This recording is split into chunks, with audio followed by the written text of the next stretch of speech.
Oh no, don't mute me, you big fucking bitch!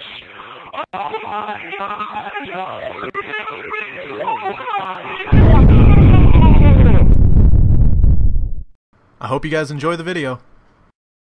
So, it's Wednesday night right now. I'm recording this video for tomorrow, but Xbox or Microsoft just released the information that they changed the DRM for their policies that they previously announced at E3, and I think it's pretty funny because you guys have known my standpoint on this for a while. I don't have a preference really when it comes to PS4 and Xbox One. I'm buying both, and I've always thought that, like, you don't need to. Okay, if you're one of those people that you're saying, well, I'm buying PS4 because it's $100 cheaper and I don't like whatever about Xbox, that's fine.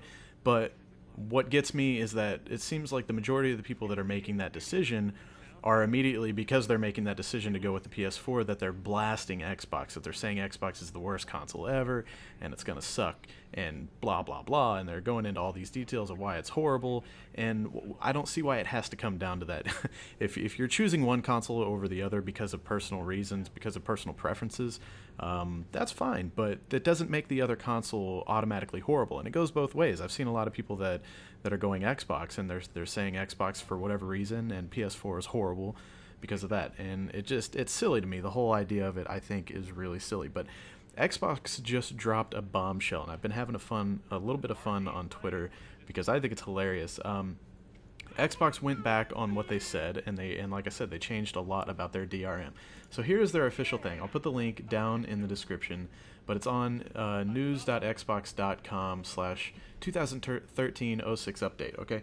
And here's what it says. So basically, there's a long write-up about how we appreciate what you guys have said, and your feedback is important to us, and you know, the whole smart PR move that everything that you guys do is important to us, and we've listened. So basically, that's the beginning of it, but here are the main points. So it says, so today I'm announcing the following changes to Xbox One and how you can play, share, lend, and resell your games exactly as you do today on Xbox 360.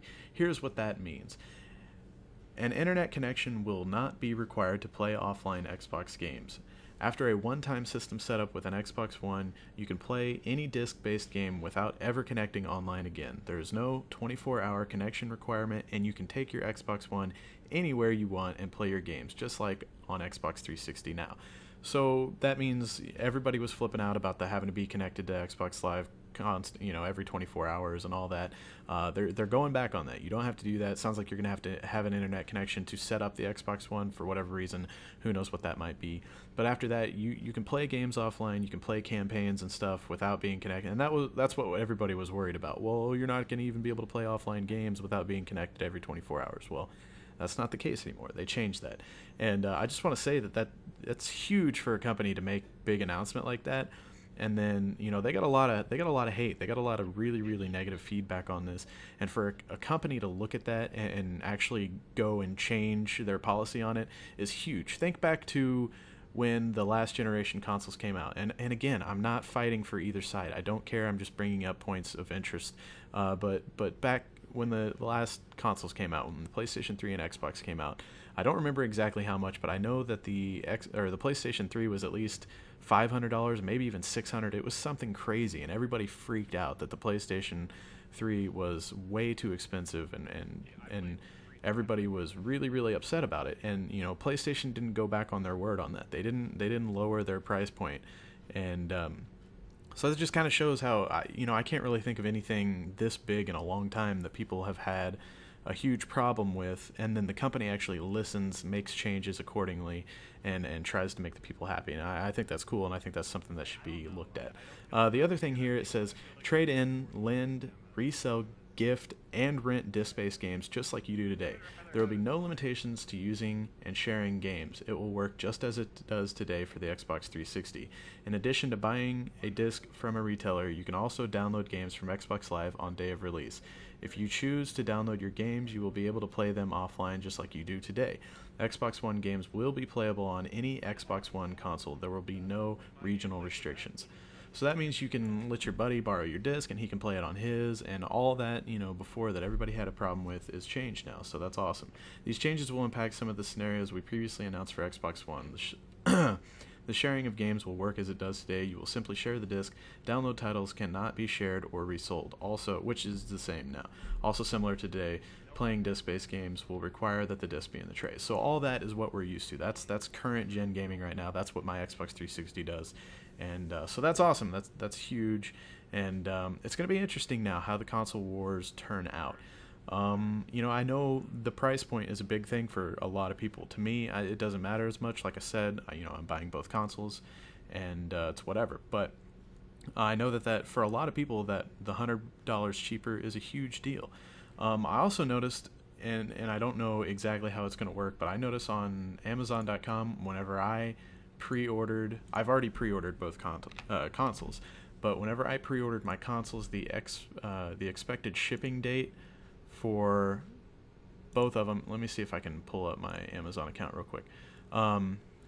Let's see here. Okay, yeah.